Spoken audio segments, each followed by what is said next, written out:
இன்றைய தினமும் 7ஆம் நாள் நிகழ்ச்சியில் உங்கள் அனைவரையும் நாங்கள் சந்திக்கிறோம். இந்த ஒரு வார காலப்பகுதியில் உலகில் இடம்பெற்ற முக்கியமான தகவல்களை உங்களோடு பகிர்ந்து கொள்வதுதான் நோக்கம். இந்த வாரத்தில் பரவலாக பேசப்பட்ட ஒரு செய்தியாக அமைந்திருப்பது தொடர்ந்தும் மனிதாபிமான நெருக்கடிக்கு உள்ளாகி இருக்கிற காசா மக்களை பற்றித்தான்.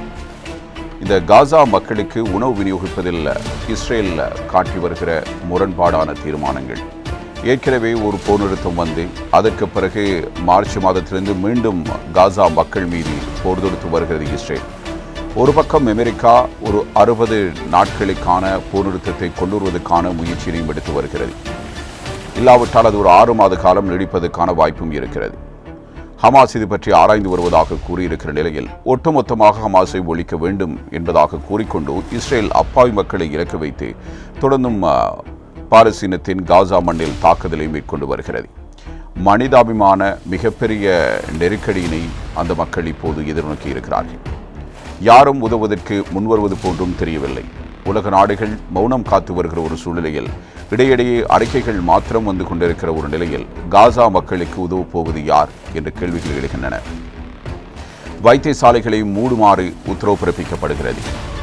அதிலும் காசாவினுடைய ஒரு பகுதியில் இருந்த ஒரே ஒரு வைத்தியசாலை மூடுவதற்கான எச்சரிக்கையும் விடுக்கப்பட்டிருக்கிறது. உடனடியாக அங்கிருந்து நோயாளிகளை அகற்ற வேண்டிய நிலைக்கு அங்கிருக்கிற வைத்தியர்கள் தள்ளப்பட்டிருக்கிறார்கள்.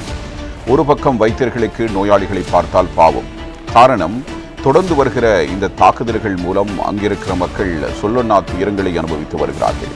ஒரு பக்கம் மருந்தும் இல்லை, இன்னும் ஒரு பக்கம் அவர்களை பராமரிப்பதற்கு தேவையான வைத்தியர்களும் இல்லை என்கிற ஒரு நிலை. இவை எல்லாவற்றையும் தாண்டி சாதாரணமாக இருக்கிற மக்களுக்கு உண்பதற்கு கூட வழி இல்லை. ஒரு சிலருடைய வலி வேதனை எவ்வாறு இருக்கிறது என்பதை பற்றி தெரிந்து கொள்வதற்கு ஊடகங்கள் முயற்சித்திருக்கின்றன. அதில் பாதிக்கப்பட்ட ஒரு சிலர் தெரிவித்திருக்கிற கருத்துக்கள் மனதுக்கு மிகவும் நெகிழ்ச்சியாகவும் கனத்த இதயத்தை உருவாக்குவதாகவும் அது அமைந்திருக்கிறது. ஒவ்வொருவருடைய துயர துன்பங்கள் எவ்வாறு இருக்கிறது என்பதை பற்றி நாம் இதன் மூலம் தெரிந்து கொள்ளக்கூடியதாக இருக்கிறது. இவ்வாறான ஒரு நிலையில் ஸ்வீடனைச் சேர்ந்த காலநிலை செயற்பாட்டாளர் உலகம் அறிந்தவர் தன்பர்க் இவர் ஒரு முயற்சியினை எடுக்கிறார்.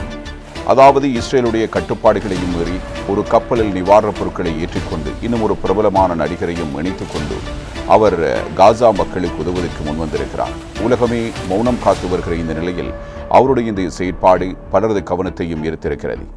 ஏற்கனவே இவ்வாறான ஒரு நிவாரண கப்பல் சென்ற சந்தர்ப்பத்தில் அதன் மீது இஸ்ரேல் தாக்குதல் நடத்தியதாக ஒரு குற்றச்சாட்டு முன்வைக்கப்பட்டிருந்தாலும் அதனை இஸ்ரேல் மறுத்திருந்தது.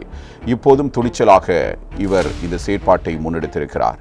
இது ஒரு முக்கியமான விடயமாக பார்க்கப்படுகிறது. இஸ்ரேல் பாலஸ்தீன பிரச்சனையின் அடுத்த நாள் அடுத்த நொடி எப்படி இருக்கப் போகிறது என்பது யாரும் அறியவில்லை. ஆனால் அடுத்த நொடியில் அங்கிருக்கிற மக்கள் உயிர் வாழ்வார்களா அல்லது பசியோடும் உண்ண வழியின்றியும் அந்த மக்கள் இறந்து போவார்களா என்பதை ஒவ்வொரு கணமும் அங்கிருக்கிற சுகாதார ஸ்தாபனங்கள் உற்று நோக்கி கவனித்துக் கொண்டிருக்கின்றன. அவர்களாலும் ஒன்று செய்ய முடியாத நிலை. ஐக்கிய நாடுகள் சபை அறிக்கை விடுகிறது. இஸ்ரேலுடைய கொடுமைகளுக்கு எதிரான கருத்துக்களை முன்வைத்தாலும் கூட தொடர்ந்தும் அந்த மக்களை காப்பாற்ற முடியாத நிலையில் ஒட்டுமொத்த உலக நாடுகளும் இருந்து வருவதை இந்த சம்பவங்கள் எடுத்து காட்டுகின்றன. உண்மையில் உலகில் வளமிக்க தேசமாக எது இருக்க வேண்டும் என்று கேட்டால் அது ஆப்பிரிக்க தேசங்களாக இருக்க வேண்டும். ஆனால் அந்த தேசங்களில் என்ன நடைபெற்றுக் கொண்டிருக்கிறது என்பதை நாங்கள் உற்று நோக்கி கவனித்தால் தொடர்ந்தும் பிரச்சினை. அதுவும் காலனித்துவ நாடுகளினால் தொடர்ந்தும் அந்த நாடுகள் ஆதிக்கத்துக்கு உட்படுத்தப்பட்டிருப்பதன் காரணமாக இவ்வாறான பிரச்சனைகளை ஒவ்வொரு ஆப்பிரிக்க நாடும் சந்தித்து வருகிறது. ஒரு பக்கம் காலனித்துவமாக கொண்டிருந்த நாடுகள் எவ்வாறு கடந்த காலங்களில் செயற்பட்டதோ அவ்வாறே தொடர்ந்தும் செயற்படுவதற்கான சில விதிமுறைகளையும் விதித்து செயற்படுகிறது. அதிலும் குறிப்பாக பிரான்ஸ் நாடு ஒரு 12 ஆப்பிரிக்க நாடுகளை தனது கட்டுப்பாட்டில் இன்னமும் வைத்திருக்கிறது. எனவே இவர்கள் வருமானமாக ஈட்டுகிற பணங்கள் அவர்களுடைய கருவூலத்துக்கு செல்கிற ஒரு நிலைமையும் காணப்படுகிறது. இதே நேரத்தில் அங்கு வருகிற ஜனநாயக ரீதியிலான ஆட்சியாளர்கள் தொடர்ந்தும் நல்ல முறையில் செயற்படுவதில்லை. அவர்கள் மேற்கத்திய நாடுகளுடைய அடிவரடிகளாக மாறிவிடுகிறார்கள். இதன் மூலம் தொடர்ந்தும் அந்த மக்கள் வறுமையிலும் கஷ்டத்திலும் துன்பத்திலும் தொடர்ந்து முழன்று கொண்டிருக்கிறார்கள். இவ்வாறான ஒரு கொடுமையான காலத்தை கடந்து ஆப்பிரிக்க மக்களுக்கு ஒரு விடிவு கிடைக்காதா என்ற ஒரு எதிர்பார்ப்பும் இயக்கமும் பலர் மத்தியில் இருக்கிறது. ஆனால் இயக்க ரீதியான பிரச்சனைகள், பயங்கரவாத இயக்கங்களுடைய வளர்ச்சி, அவற்றை கொண்டு வருவதற்கு மேற்கத்திய நாடுகள் எடுக்கிற முயற்சி, சமூகங்களுக்கிடையில் பிரிவுகளை ஏற்படுத்துவது, பழங்குடி மக்களிடையே போராட்டத்தை தூண்டிவிடுவது என பல சம்பவங்கள் அங்கே நடைபெற்று வருவதால் வருகின்ற அரசாங்கங்களால் கூட அவற்றை கட்டுப்படுத்துவதற்கே கூடுதலான காலம் எடுத்துக்கொள்ளப்படுகிறது. பொருளாதாரத்தை நோக்கிய கவனம் அவர்களுக்கு இல்லை. இயற்கை வளங்கள் உண்மையிலேயே அதிகம் நிறைந்த பகுதிகளாக ஆப்பிரிக்க தேசங்கள் இருக்கின்றன. அவர்கள் சரியாக மனது வைத்து உண்மையான ஒரு திட்டமிடலுடன் கூடிய பொருளாதார கொள்கையை வகுத்து செயற்பட்டால் உலகில் வளர்ந்த தேசமாக ஆப்பிரிக்க தேசங்கள் மாறுவதற்கான வாய்ப்பு இருக்கிறது. எந்த ஒரு தேசத்தையும் மேற்கத்திய நாடுகள் வளர விடுவதில்லை. அவர்களுக்கு வேண்டியவாறு இந்த தேசங்கள் இருக்க வேண்டும் என்பதற்காக அவர்கள் கூறுவதை போன்று நடப்பதற்காக அடிமை தேசங்களாகவே ஆப்பிரிக்க தேசங்களை நடத்தி கொண்டிருக்கின்றன. இவ்வாறான பல ஆட்சியாளர்களை ஒவ்வொரு தேசமும் பார்த்திருக்கிறது. அண்மை காலமாகவும் பல உதாரணங்களை நாங்கள் பார்த்து வருகிறோம். இவ்வாறான ஒரு நிலையில் புர்கினா பாசோவுக்கு ஒரு புதிய அதிபர் கிடைத்திருக்கிறார். அவர் ஒரு இளம் வயது அதிபர். அவருடைய செயற்பாடு இப்பொழுது புர்கினா பாசோ மக்களால் வரவேற்கப்படுகிறது. ஏன், உலகினுடைய முக்கியமான நிதி நிறுவனங்களால் கூட அவருடைய பொருளாதார கொள்கைகள் பாராட்டப்படுகின்றன. அந்த அளவுக்கு மிக தூரநோக்கோடு கூடிய முக்கியமான செயற்பாடுகளை அவர் எடுத்து வருகிறார். ஆப்பிரிக்க தேசத்தினுடன் சேகுவரா என்று கூட அவர் அழைக்கப்படுகிறார். அவர் வேறு யாரும் அல்ல, இப்ராஹிம் ட்ரௌரே. இவருடைய செயற்பாடு குறித்து இப்பொழுது உலகம் உற்றுநோக்கி கவனித்துக் கொண்டிருக்கிறது. மிகவும் கடுமையாக பாதிக்கப்பட்ட ஒரு தேசம். அதிலும் அவருக்கு முன்பு இருந்த ஒரு அதிபர் சரியான முறையில் அந்த நாட்டை வழிநடத்தி செல்லவும் மேற்கத்திய நாடுகளுக்கு எதிரான ஒரு கொள்கையும் வகுத்து கொண்டு அவர்களுக்கு எதிரான கருத்துக்களை முன்வைத்து ஓரளவுக்கு நாட்டை முன்னேற்ற பாடுபட்டு கொண்டிருந்தார். கடைசியில் அவரையும் கொன்று விட்டார்கள்.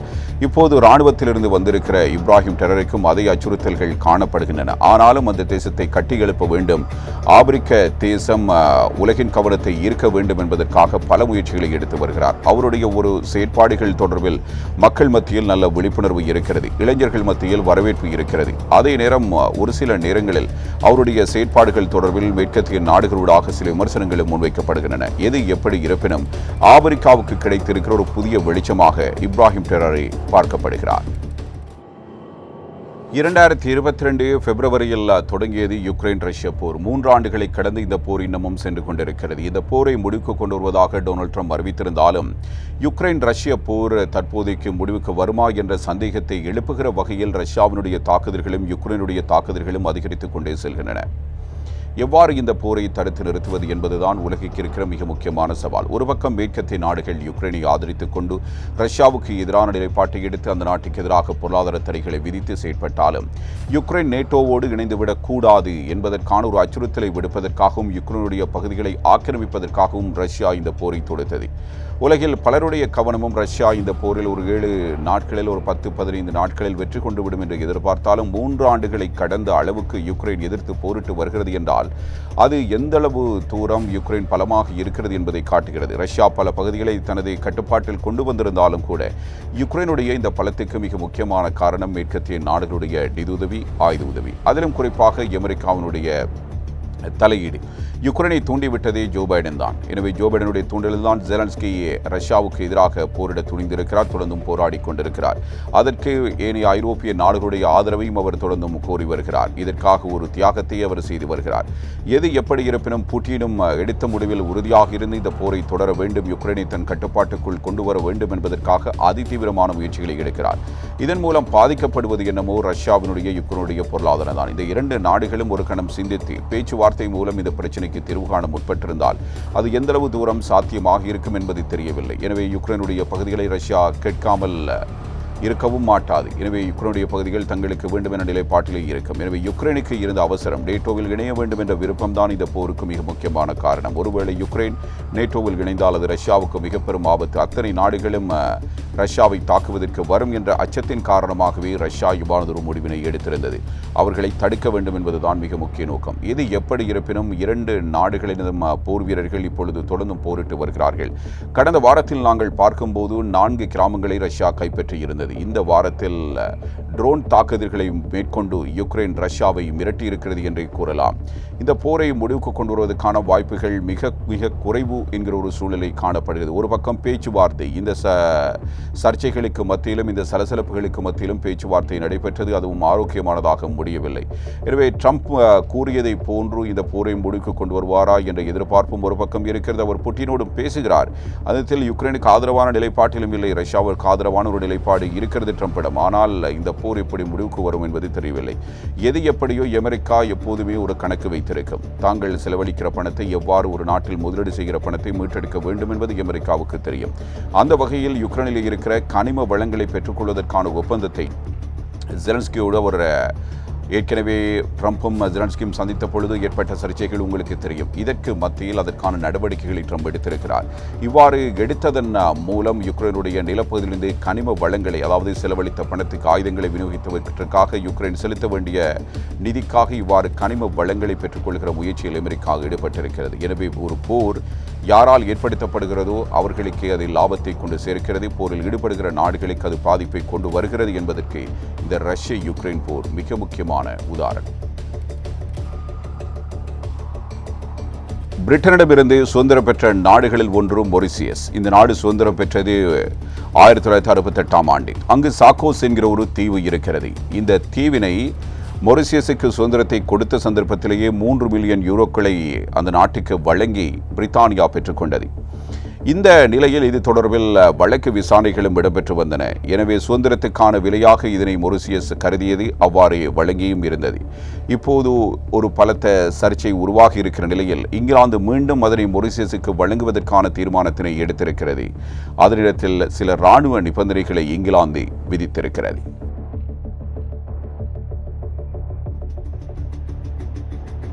இஸ்ரேல் பாலஸ்தீன போரில் மிக முக்கியமான ஒரு பாத்திரத்தை வகித்த போய்தான் செங்கடல் பகுதி. எனவே ஏமனில் இருக்கிற செங்கடல் ஏமன் நாட்டில் இருக்கிற ஹவுத்தி கிளர்ச்சியாளர்களுக்கு மிக முக்கியமான ஒரு ஆயுதமாக பயன்பட்டது. அதாவது இஸ்ரேலுக்கு எதிரான செயற்பாடுகளை முன்னெடுப்பதற்கு, அந்த பொருளாதாரத்தை தடுப்பதற்கு, அமெரிக்கா போன்ற நாடுகளை அச்சுறுத்துவதற்கு, அவர்களுடைய வணிக கப்பல்களை தடுத்து நிறுத்துவதற்கும் அதன் மீது தாக்குதல் நடத்துவதற்கும் இதனை ஹவுத்தி கிளர்ச்சி படையினர் ஒரு முக்கியமான ஆயுதமாக பயன்படுத்தி வந்தார்கள். இந்த நிலையில் ஒரு கட்டத்தில் அமெரிக்காவினுடைய ஒரு விமானம் சுட்டு வீழ்த்தப்பட்டதற்கு பிறகு ட்ரம்ப் ஒரு மாதிரியாக இது தொடர்பில் ஒரு சமரச பேச்சுவார்த்தைக்கு வந்திருந்தார். அதனை தொடர்ந்து ஹவுத்தி படையினரும் இப்பொழுது மௌனமாக இருக்கிறார்கள். இந்த மௌனம் ஏன், எதற்காக என்ற ஒரு கேள்வியும் எழுகிறது. இதே சந்தர்ப்பத்தில் இஸ்ரேல் மீது அண்மையில் ஒரு ஏவுகணை தாக்குதலும் நடத்தப்பட்டது. இவ்வாறு பார்க்கிற பொழுது அமெரிக்கா இப்பொழுது ஹவுத்திகளோடு ஏற்படுத்தி கொண்டிருக்கிற நெருக்கம் வேறு, அதனிடத்தில் இஸ்ரேலுக்கும் ஹவுத்திகளுக்கும் இடையில் காணப்படுகிற முரண்பாடு வேறு என்கிற ஒரு நிலைமை ஏற்பட்டிருப்பதாகவே நாங்கள் உணர வேண்டியிருக்கிறது. இது பற்றி டொனால்ட் ட்ரம்பும் சில கருத்துக்களை பதிவிட்டிருக்கிறார். உண்மையில் செங்கடல் பகுதியில் தற்போது என்னதான் நடக்கிறது?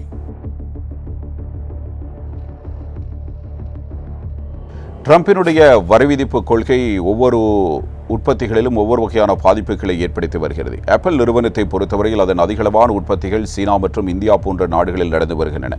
சீனாவுக்கு வரி விதித்ததை தொடர்ந்து சீனாவில் உற்பத்தியை குறைத்தது ஆப்பிள் நிறுவனம். அதே நேரத்தில் இந்தியாவில் அதன் உற்பத்தி அதிகரித்திருந்தது. இப்போது இந்தியாவோடும் முரண்பாடு ஏற்பட்டிருக்கிற நிலையில் அங்கிருந்தெல்லாம் நீங்கள் உற்பத்தி செய்ய முடியாது, அப்படி செய்தால் 25% வரி என்ற ஒரு கருத்தினை ட்ரம்ப் முன்வைக்க இது பலத்த சர்ச்சைகளை உருவாக்கி இருந்தது. அது தொடர்பில் ஆப்பிள் நிறுவனத்தின் தலைமையாளர் டிம் குக்குடன் தான் கூறியிருந்ததாகவும் டொனால்ட் ட்ரம்ப் குறிப்பிட்டிருந்தார். இதே நேரத்தில் ஆப்பிளினுடைய பங்குகள் சரிவடைந்திருப்பதான தகவல்களும் வெளியாகின்றன. ட்ரம்பினுடைய ஒவ்வொரு முடிவும் ஒவ்வொரு வகையில் ஒவ்வொரு தயாரிப்புகளுக்கும் பல்வேறு பாதிப்புகளை ஏற்படுத்தி வருவதற்கு இது ஒரு மிக முக்கியமான சான்று.